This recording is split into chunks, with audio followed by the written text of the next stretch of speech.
Welcome to the Radiate Wellness Podcast. I'm your host, Christy Clemens Hoffman. Each week we will discuss tools, tips, and ways to radiate your best life ever, interviewing practitioners, authors, and luminaries to help you on your path. Wellness, joy, peace, abundance. What do you want to radiate?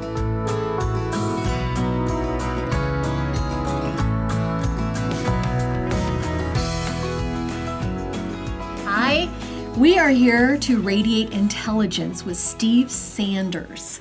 Steve, welcome back. This is so fun. Yeah. This is so fun. Steve's part of our Radiate Wellness group and, of course, our life coach. And your personal practice is BU coaching. Correct.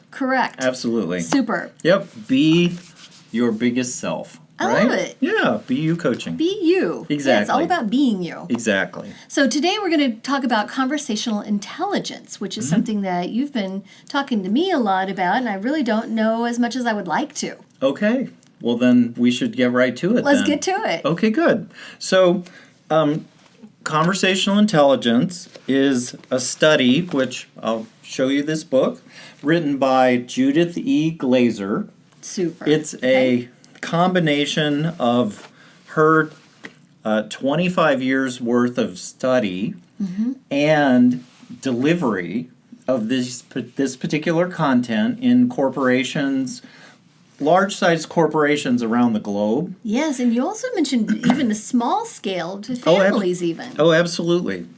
It's scalable. It's scalable. It's scalable across the way, right? Whether it's executive teams or work teams or the family unit. Love it. Right? It's totally scalable. So let's talk about it a little bit, right? Because people probably remember from school days about IQ, which is intelligence quotient, right? Which was the testing that they did, and supposedly it meant something. Right. Right. We're measuring the intelligence. Right. The capability of intelligence. Right.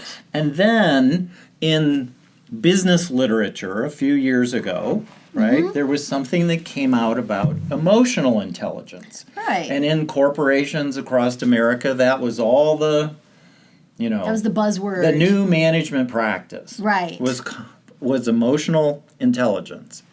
Well, at least in terms of Judith's work, she would say that has given way now to something that is much more scientifically based in neuroscience called conversational intelligence. Wonderful. The purpose of conversational intelligence, if there is a purpose, is for us to understand how language impacts us. Wonderful. And to understand that there are particular, let's say, innate traits onboarded in us as human beings relative to the topic of trust that are very much in play with our brains, whether or not we actually know about it. True. Right? Okay. And so, as a way for me to demonstrate that particular piece of it, when the neuroscientists hook up somebody with all their little things on their brain, right? Little sensors. And the little sensors and the little things, right? They have identified that in 0.07 seconds, which may be even before I speak the first word, because when we're within 10 feet of each other, our energy patterns start to touch each other and overlap. Right. Right? That in 0.07 seconds, each of us already has an assessment of whether we're friend or foe. Interesting. Yes. Whether you resonate with someone or you don't. 0.07 seconds. That's not very long. No, it's not. That's shorter than me snapping my finger. Talk about having to make a good first impression. Right. And in addition to that sensing at the energetic level, Right. right? If I did get the opportunity to get out a word, then it becomes a matter of, well, what is the tone at which I delivered the word, Yeah. right? What is the tone? Am I being territorial? Is there Right. anger associated with it? Am I speaking to you out of some kind of status, Right. right? And all of that is in the delivery of the language. What? Within 0.7 seconds. 0.07. 0.07. 0.07 Even seconds. less. Right? Even less. Right. Well, in my world, I would talk about you're projecting your energy. What energy are you using Sure. to communicate? I see Sure. I love how that overlaps. Yeah, it does. At this first particular level, right, of Right. conversational intelligence, there's a total overlap. Right. Total. And so the part of the brain, the limbic part of the brain, And for those who are not familiar with that, the limbic part of the brain. the limbic part of the brain is also sometimes called the most primitive part of the brain. So what's in the back? What's in the back? The amygdala? Amygdala. Amygdala. Thank you. I knew I was going to butcher that. Exactly. It's that particular part of the brain that's Right. very important to us Absolutely. because it's been there all this time about survival, right? Right. It's just that in the working of this biology and how the language impacts each other, we can trigger that without necessarily intending to. Right. But Well, we can- something is threatening or perceived as a threat. Exactly. And see, that's the interesting part about today. Right. We used to have saber-toothed tigers that was a real threat, Absolutely. right? Right. But today, certainly in the environment we seem to all be in, right, a tonal threat in my words Oh my can be goodness. just as triggering as the saber-toothed tiger used to be, Right. right? So when I'm talking about tone, I'm talking about status, I'm talking about territoriality, right? Interesting. That is what has seemed to replace the saber-toothed tiger coming at you. Right. Right. It's a threat of a different type. It is a threat of a different type, Right. okay? Okay. And yeah. so when we're back working on the topic of conversational intelligence, like I said a moment ago, there's a filtering system that's happening in us right now Yes. between you and me, Every second. every second, every moment. Right. It's happening. Right. I've got my filters. You've got your filters. Yeah, and it's happening, and in the workplace Right. someone in an executive role or somebody in a supervisory role having awareness and mindfulness to how language can trigger things will have a much different relationship with their workers, Right. right? Than if someone, simple things, right? Than not. It's just that with conversational intelligence being neuroscience based, there's studies, there's control groups, there's all of that that's gone into the research. So it isn't a matter of what do we say when it's just observational, right? It's not just observational. It's not. It's actually what Judith has found is that It's the measurable. core tenets of conversational intelligence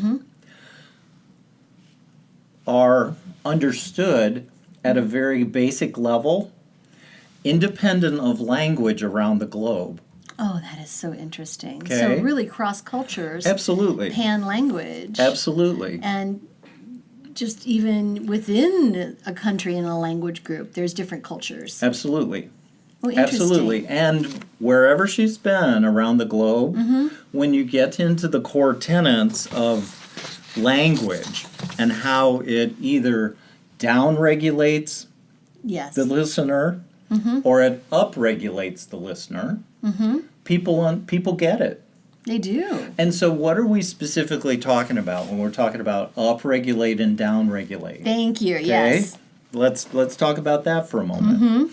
So we know that our brains produce neurochemicals. Right. And there are certain neurochemicals like adrenaline, cortisone, Right. dopamine, Yeah. different ones, Serotonin. that have different impacts on the system. Right. Okay? Right.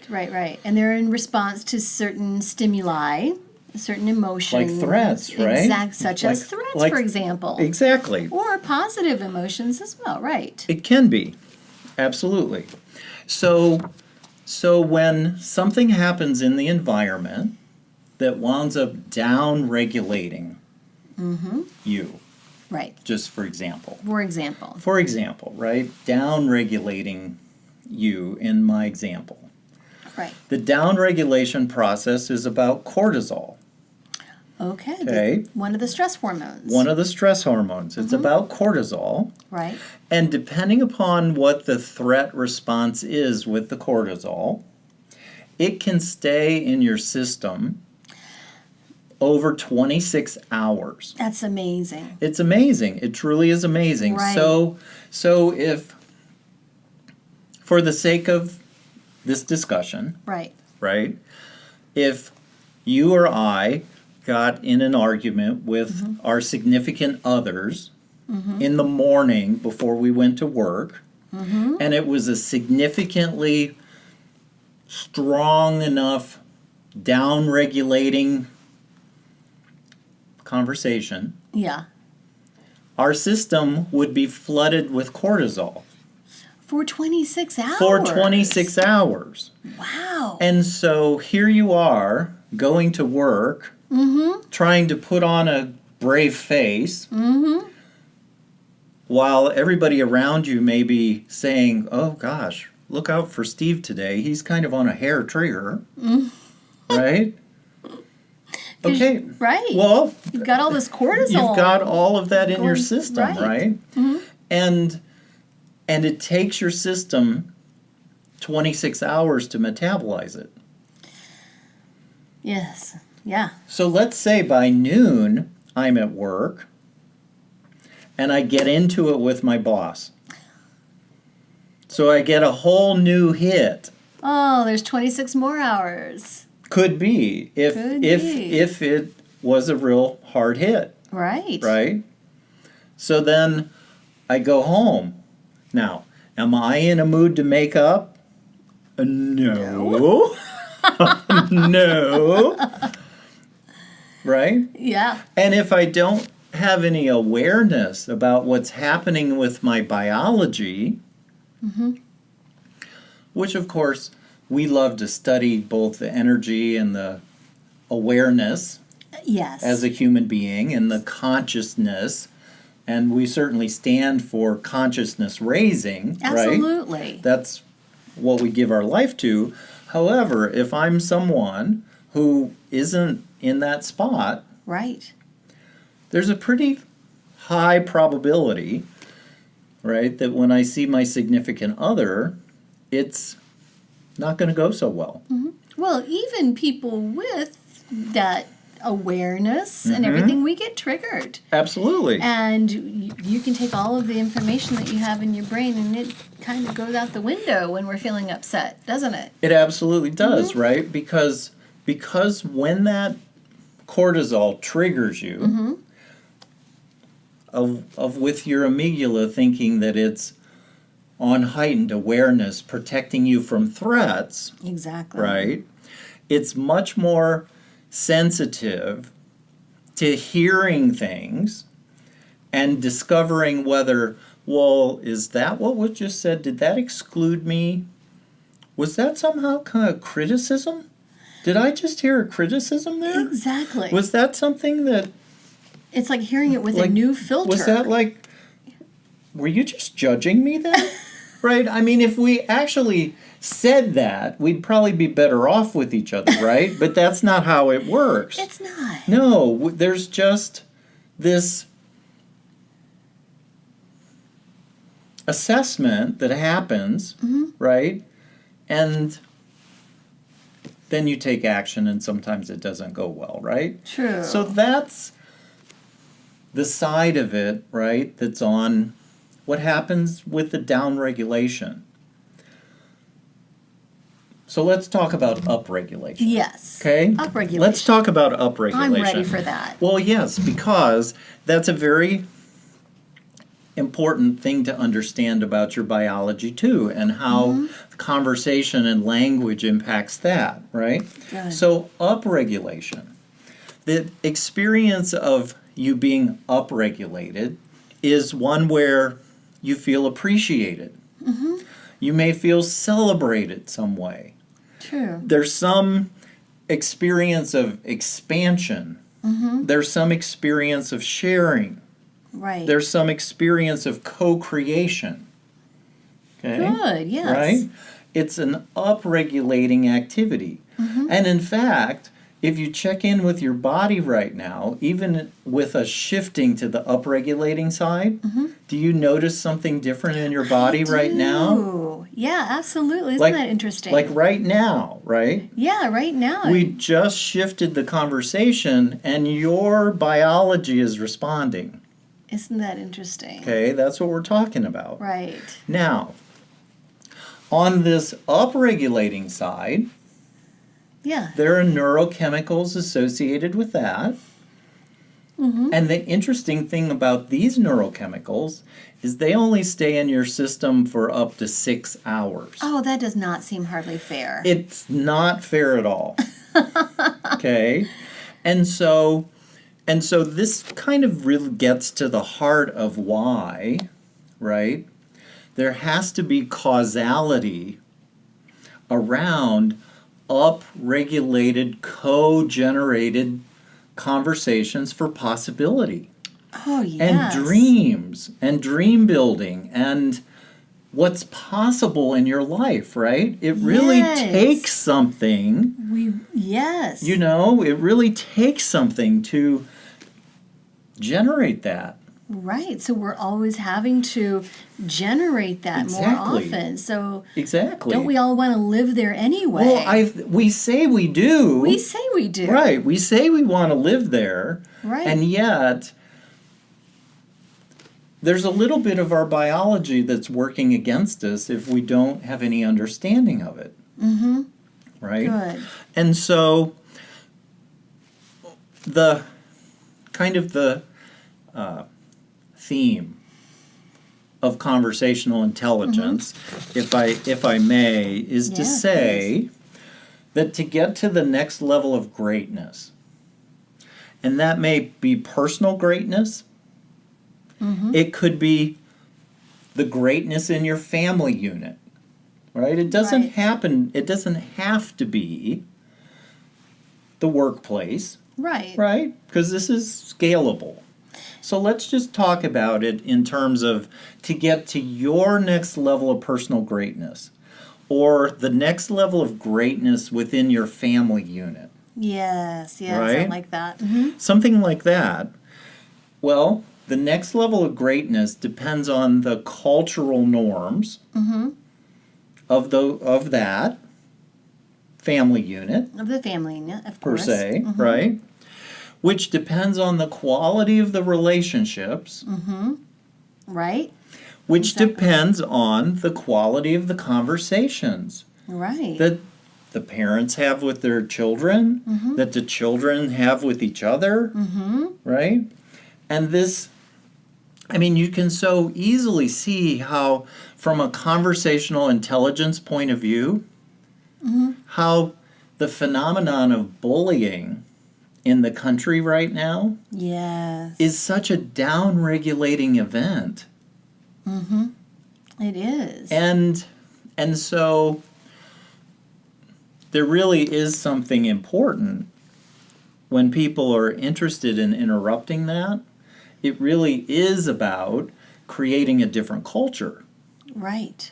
So let's get back to the idea of the quality of the culture and the relationships, right? Right. Because when we're talking about relationships, it's one thing about whether we upregulate and downregulate each other. There's another dimension about whether we can trust each other. Right. There's a dimension about whether we deliver on our promises, right? Whether you're count onable. Yeah. Yes, and all of that really is a function of the speaking, Right. and it's a function of listening. Of listening too. Yeah, Right. right. Of course. Both sides, right? Right. That's a conversation. Absolutely. Speaking and listening. It's not just talking. Yes, exactly. It's not just talking, and it's much more than hearing. Yes, much more than hearing. Much more than hearing. Yeah, Right. and that's what's really been amazing to me as I've gone through the certification process to be recognized as one of a couple thousand practitioners worldwide in the Oh, my disciplines goodness. of conversational intelligence, right? Yes. Is to hear stories of the coaches on our teaching webinars come back and say, I thought I was learning about conversational intelligence to take this into the corporate workplace with my executive coaching, but where I'm finding it making the most difference right now is with my home and my family. Sure. Totally. Oh, right. Because I'm interacting in that environment differently. Right. And they're interacting differently with me. And so... And if your interactions are different, you're probably more conscious of being upregulating. And so you're filling yourself with more of the positive hormones. Yes. And you're continuing to do so. That's going to result in changes and shifts in how you see everybody and how you see everything. Well, and one story that I was particularly touched by was this mother talking about her teenage daughter. And Judith had a session with Judith, the author of Judith, the author of the book and Right. the Conversational Intelligence guru, had a coaching call with the mother because she was speaking about how the relationship wasn't going as powerfully as she wanted. I have a preteen daughter I can identify. Yeah, and Judith's point to her was, well, why don't you just open up the space for her to be able to say whatever there's for her to say? Seems like a novel concept, but it makes so much sense. Of course. Because you, in this analogy, right? You being used to the fast-paced environment of an executive boardroom Right. aren't quite in sync with the maturing thoughts, trying to find words to express what I'm feeling of a teenager, Right. right? She doesn't maybe have as much command of the language as you do. Right. Or of her emotions Or of her thoughts. of her emotions, yeah. And so, what if you did an experiment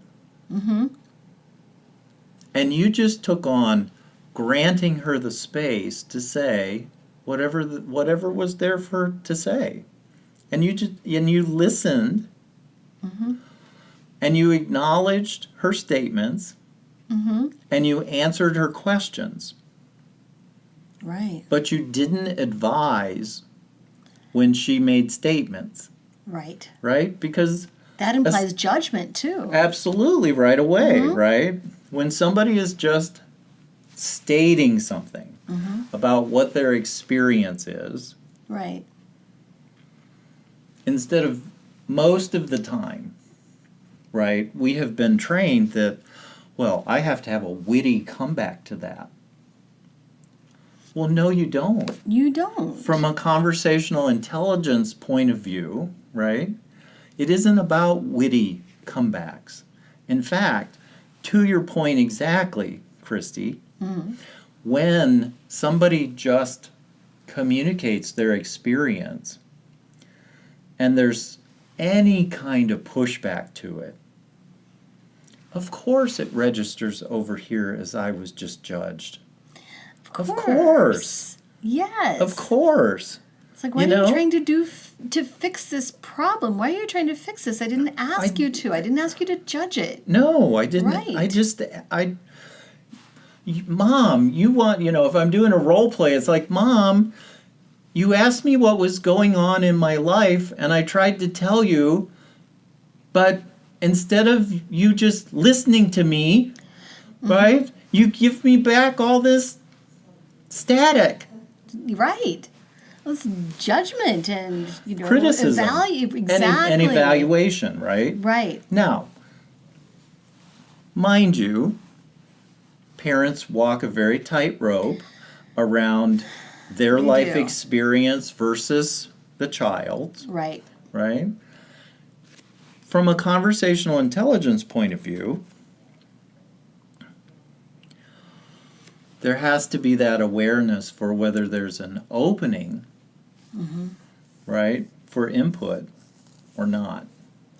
Interesting. To wrap up, right, this story about the coach, she said after 2 weeks of her just receiving the communication from her daughter, all of a sudden the two of them have started talking about all kinds of things that she desired that mother and daughter talk about, right, but there'd never been the environment, right, the culture between the two of them. Trust to be heard without judgment. Exactly.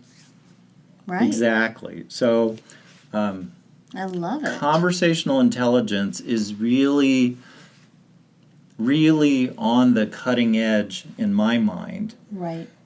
To be the source, to be the work that people engage in that are truly interested in raising the consciousness on the planet, having that awareness of our own biology. Yes, absolutely. Having that awareness of our impact on others. Yes. And making sure that when we have interactions with others, that they are upregulating. Absolutely.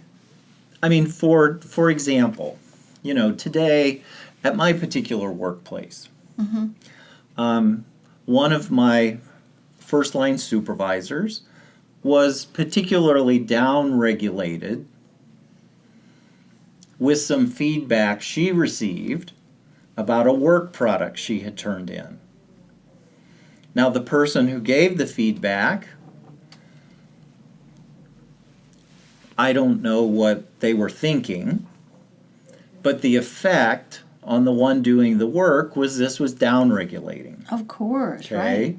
And even though it seemed like minor course corrections, it was very down-regulating and deflating.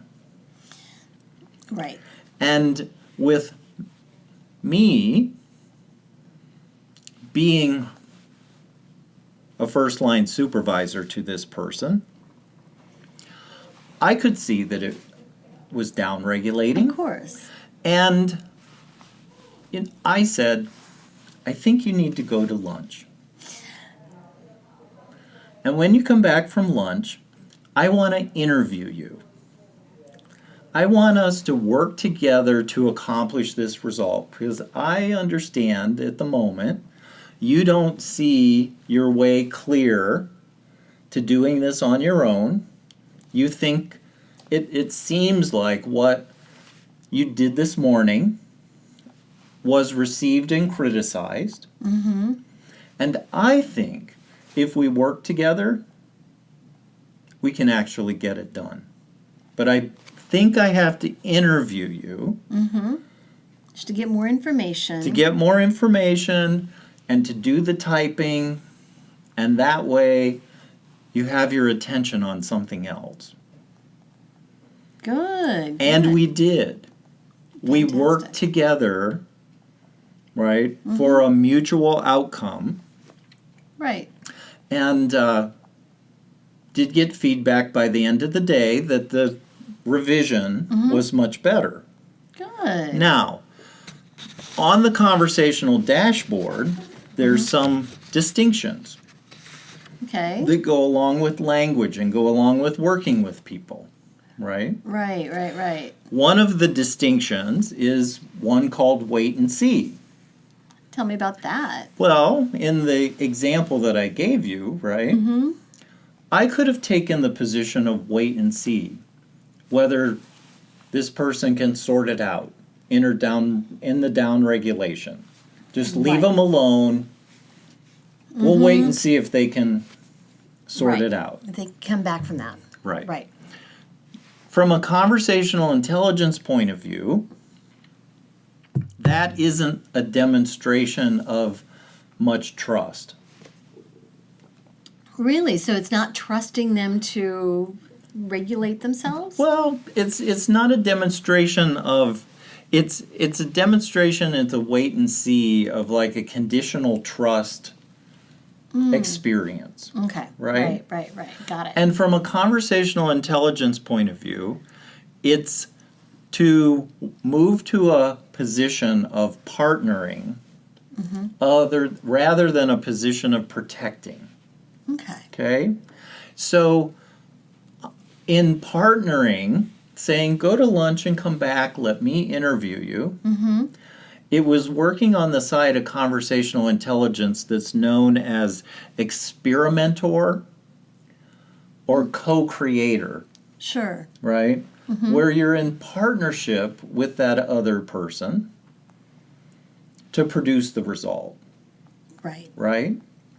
Because sometimes we actually need another person. Right. I mean, don't you find it that there's some jobs around the house and other things that it just goes so much better when you've got a friend? Oh, absolutely. Right? It does. Right? Absolutely. Because I don't know whether it's cleaning the house or cleaning up the leaves in the yard or whatever we want to talk about, right? Right. It's speaking for myself. When I have the leaves to rake in the yard and I'm all by myself, I can downregulate myself that quick. Okay? Absolutely. But when I have somebody out there with me, Right. it's a whole different thing. Oh my gosh. Now, that particular level of conversational intelligence, right, is me having an awareness of my own internal dialogue. And having awareness of, in this example, of what the coworker is, Was going through. Absolutely. Yeah. Now, let me ask you this. I know that sometimes we think of IQ as something that we are innately born with. You can't necessarily change your IQ. Right? Yeah. And EQ, I've not heard a lot about that, but maybe the assumption is similar, that we can't change our emotions, we can't change how we feel about things, we can't change how we react about things. I would have to argue that. But I'm wondering if conversational intelligence is similar. Is that something that's innate, or can it be learned? Oh, that's a great question. And to me, that's the real hope and promise I would hope so. about being able to bring this to people. Yes. Is that it can be learned and it can be appreciated. Yes. It can be developed. Right? Because, it can be something that one gets better in. That's good, because then it just does open up so much more potential for the person. Absolutely. Right, because they're reacting to people differently. People are reacting to them differently. Right. They're being more upregulated and not downregulating. So this changes workplace, it changes personal relationships, it changes family. I can see where this be a very good benefit for someone to learn. And please, can America learn this on a grand scale so that we're not name calling and bickering and pointing fingers and all of this. It would be a wonderful thing for us to learn on a macro scale. Sure. Oh, absolutely. And conversational intelligence could be one access point into that, right? Right. Not saying it's the only one, It's but not. But It's it's not. but it's one access point because we would like to reinforce the types of conversations that are about transparency, relationship building, Right. and a shared vision for success, Absolutely. right, along with truth. Right. And right. and it can be done. It can be done. It really can. It really can be done once you have some sense of your biology. Right. And to have the EQ, I suppose you could say, to have the empathy to care about what another person's biology is telling them. And doing, right? Right. Exactly. Absolutely. Yeah, exactly. So Right. it's a really awesome exploration, and certainly something that's a part of my coaching practice now. I love that you can bring that. Yeah. Because I think people sometimes don't realize how they are communicating with others. They don't understand why people are reacting to them and responding to them in the ways that they do. And having some knowledge of this, I think, could help somebody get really unstuck from a coaching standpoint. Yes. And help people realize some changes. And they're not difficult changes, I don't think, but just awareness. And so if you were trying to coach somebody in this conversational intelligence, like what are some simple things you might tell them to do? Well, is there such a thing? Is there such a thing, right? Right. Well, at the beginning of this podcast, we had a shift, even in this conversation. Right. So a simple thing to do is to have awareness of your own state of affairs, so to speak, and to be able to pick it up. Now, not everybody starts in a place where that's clear, right? Yeah, not everyone's aware of their own emotion and their own state. Exactly. So that's a very simple thing, a very simple place to start, Right. so to So it's speak. mindfulness, really. Yes. Mindfulness of our emotions, or our state of being, of our biological responses. Am I feeling stress? Am I feeling overwhelmed? Right. Because when there's an awareness of that, there are techniques to shift it. Because we know from a mindfulness point of view, right, that if you very consciously breathe, it communicates to your brain that it's okay to shift your state. And your state shifts. Love it. Okay?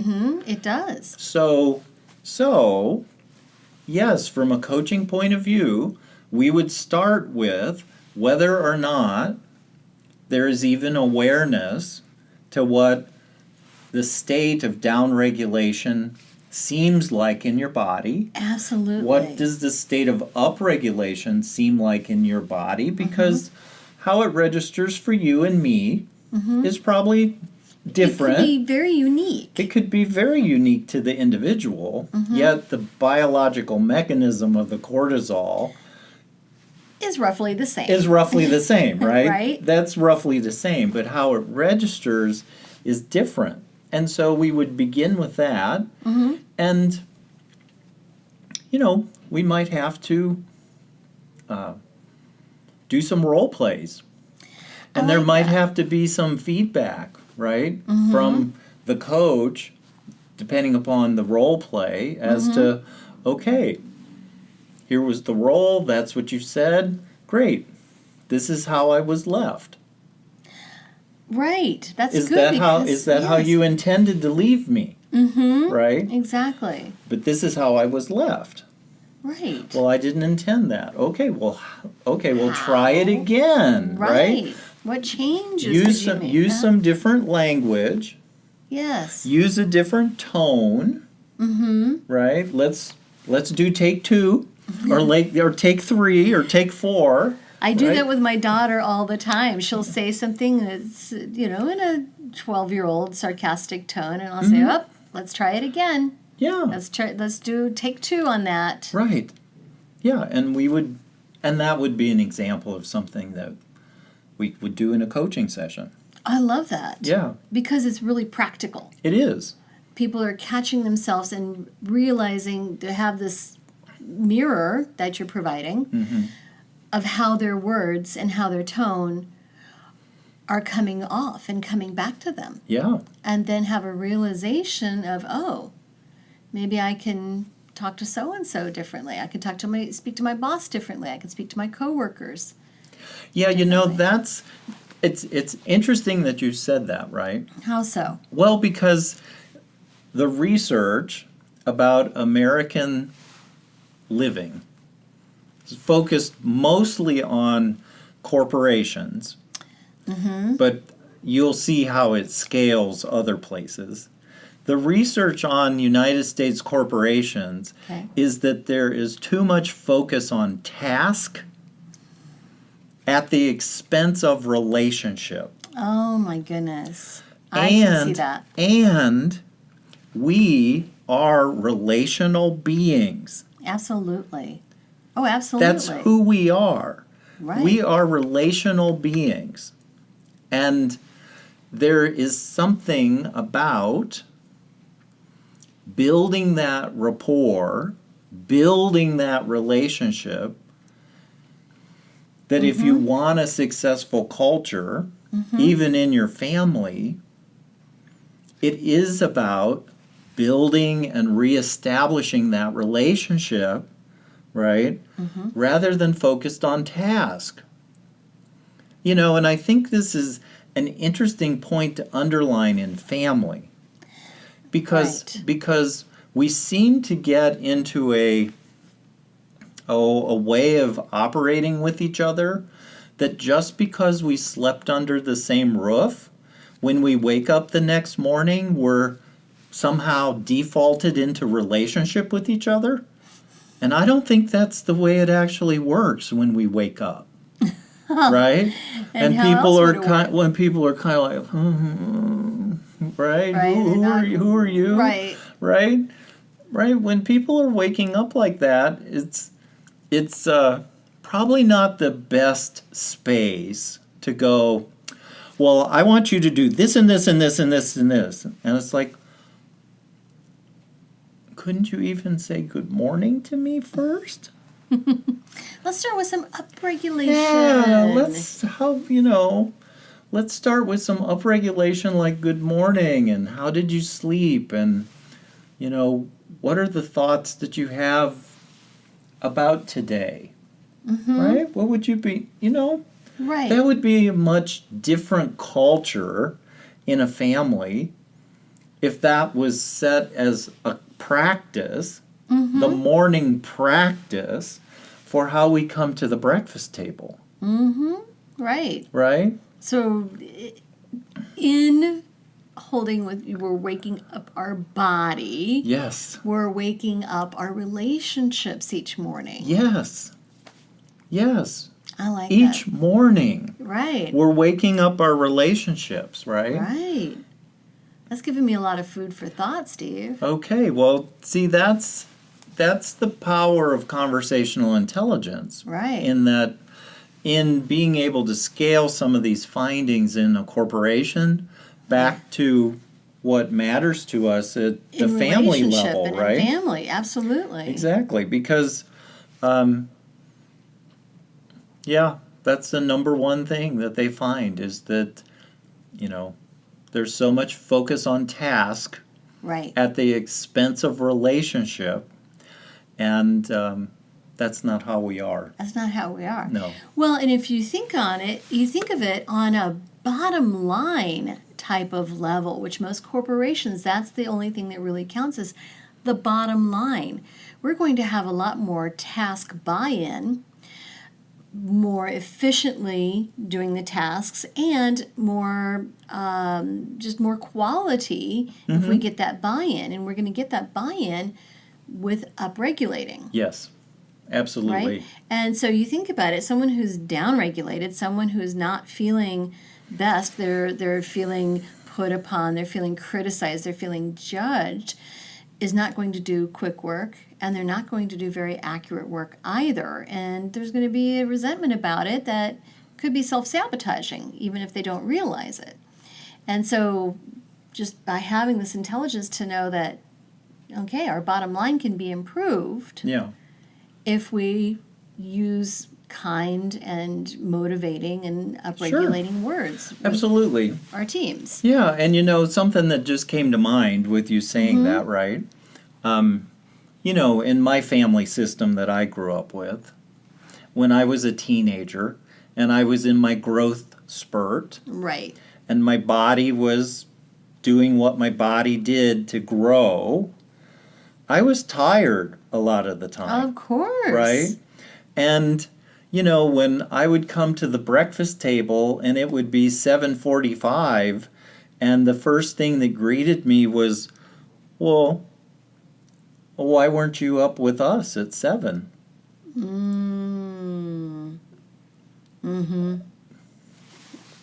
No relationship. Right. Started the day off with a criticism.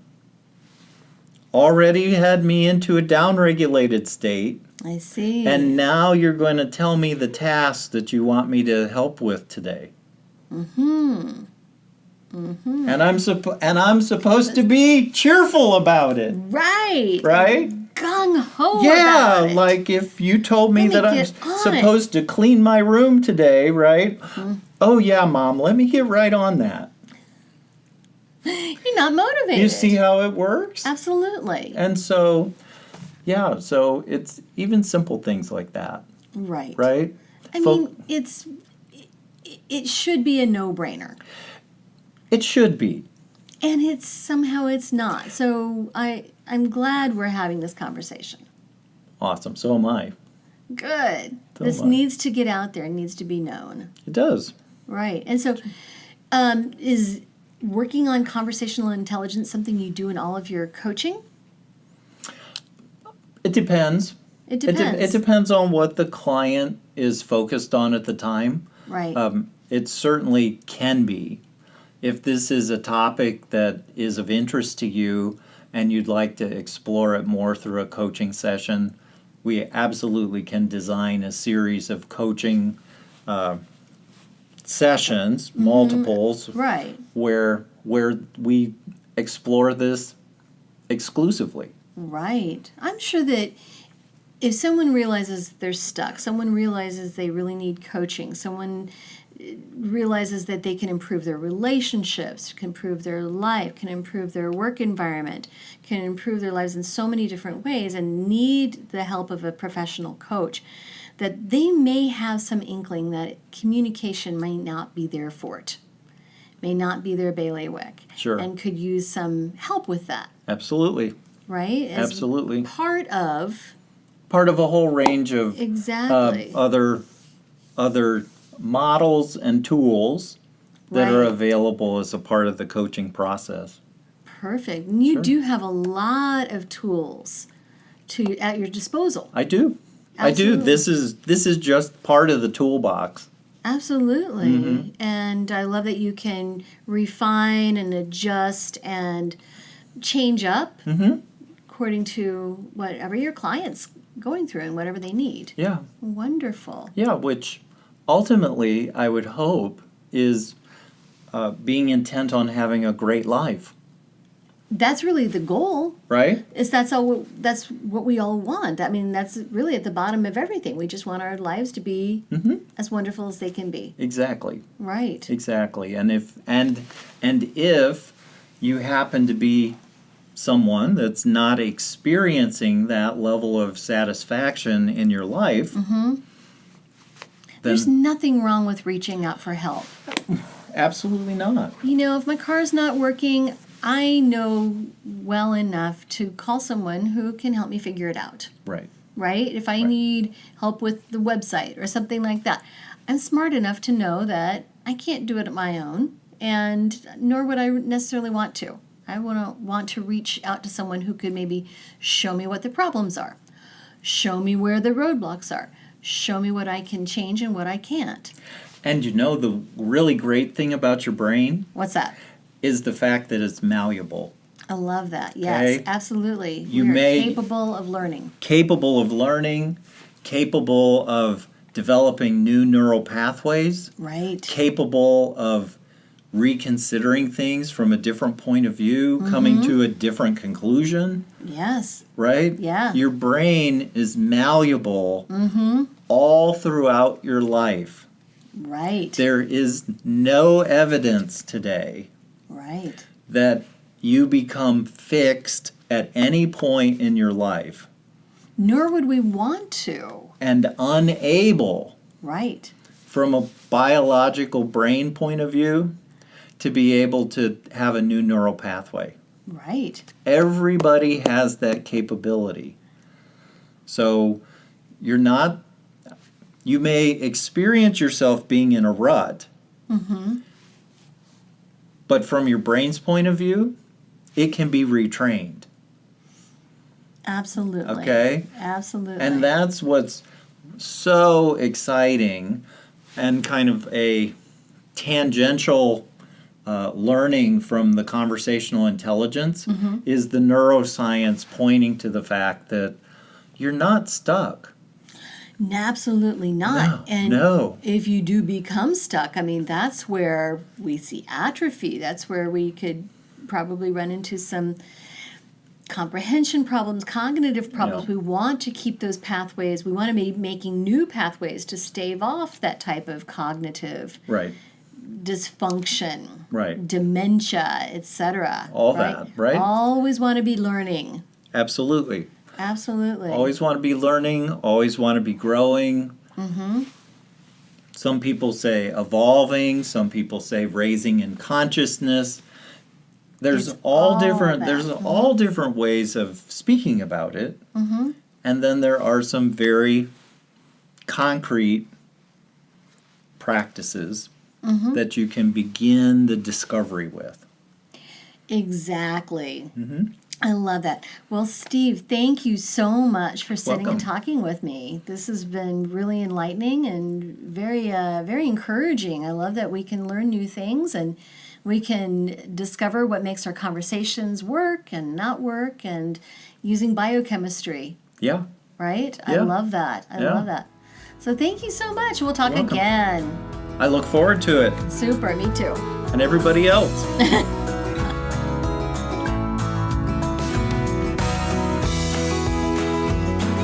Radiate Wellness is a community of holistic and alternative healers and consultants based in the Kansas City area, dedicated to helping you create spiritual, energetic, and physical well-being. To learn more about our practitioners, services, classes, and events, or to schedule an appointment, visit us at radiatewellnesscommunity.com.